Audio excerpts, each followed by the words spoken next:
having read a bunch of y'all's books and visited, a few times on podcasts with Navy SEALs, I've never fancied myself like a water guy, I'm just curious though, because it seems like, yes, of course, Captain Phillips, and there are like water things on the water that you guys will go do, but not a lot of water around Pakistan and Neptune Spear and Afghanistan, Iraq, and you guys are still pretty involved. So, like, is the fact that someone's not really that interested in water, like, it doesn't sound like, I assume your answer is that shouldn't keep them from wanting to be a Navy SEAL. If you're not interested in water, that's fine. But if you're afraid of water, I wouldn't try it. Okay. Because water is a force multiplier. Meaning, if you're afraid of water and you find yourself in a very uncomfortable situation in water and you panic, panic is contagious. And not just for people around you, but for yourself. One of the things they do is called drown proofing, where they tie your hands behind your back, your feet together. Terrifying. It can be, or it can't not be. It's up to you. So I realize that I'm not going to, I realize I can't breathe right now and I can't tear out of these, so I'm just not going to panic. How can I stay relaxed? Well, if I exhale, I'll go to the bottom, so I'll just do that. So I do that, and then if I need air, I'll just kick off, go up, inhale, exhale, come back down here.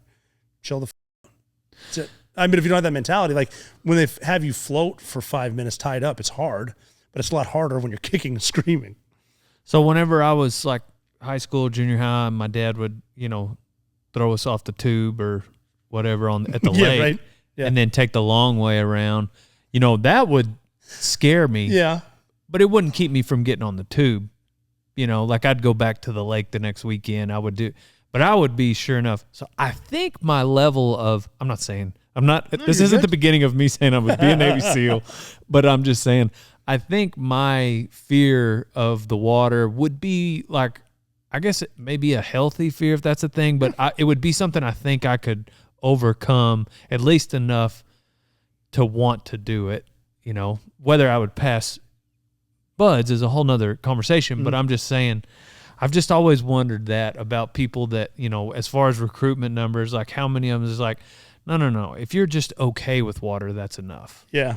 But could be, but I think it also the mindset too, with like when Donovan said to me, they're just dudes, instructors, also the realization, like with psychedelics, as long as you realize you're safe, you'll be better. Like psychedelics, I'm in a safe place.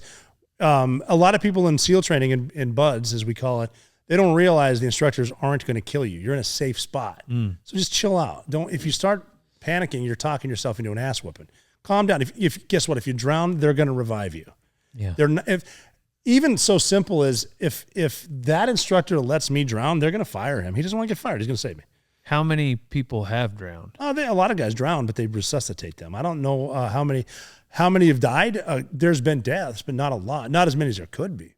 Yeah. Wasn't there one in yours? No, he died for a minute and then he came back.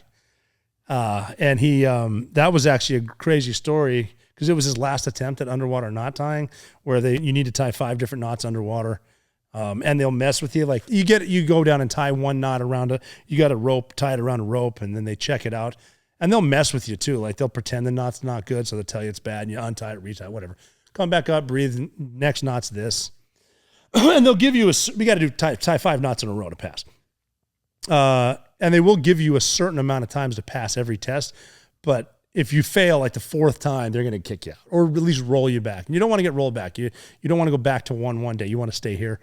And so my buddy John was on his last attempt, on his last knot, his final knot, and he drowned because he wasn't doing whatever. So the instructor came down and got him. And then he brought him up and he threw him over the side of the pool and hopped out. And he's yelling for the corpsman. We're sitting there having already passed watching, and they had us turn around, face the fence, and they're trying to resuscitate this dude. And like they did a sternum rub, and so we're not looking at him, we can hear him saying like something about come back to the light or whatever. And we hear John after like a minute and a half spit up all the water. And the first thing he said when he came back to life was, "Did I pass?" And the instructor said, "Yeah, you passed." And he goes, "Thank God I finally tied that 5th knot." And the instructor said, "No, look, I'm in a really good mood right now, so I'm going to let you in on a little secret. I don't care how many knots you know how to tie. That's not part of the curriculum, right, to become a Navy SEAL. My job simply is to see how far you'll push yourself. You just killed yourself. You passed the TAM test. Yeah. So that's, I mean, but Did he end up going on to be a yeah, SEAL? he was fine. He went to SEAL Team 4. Great dude. Yeah. Mhm.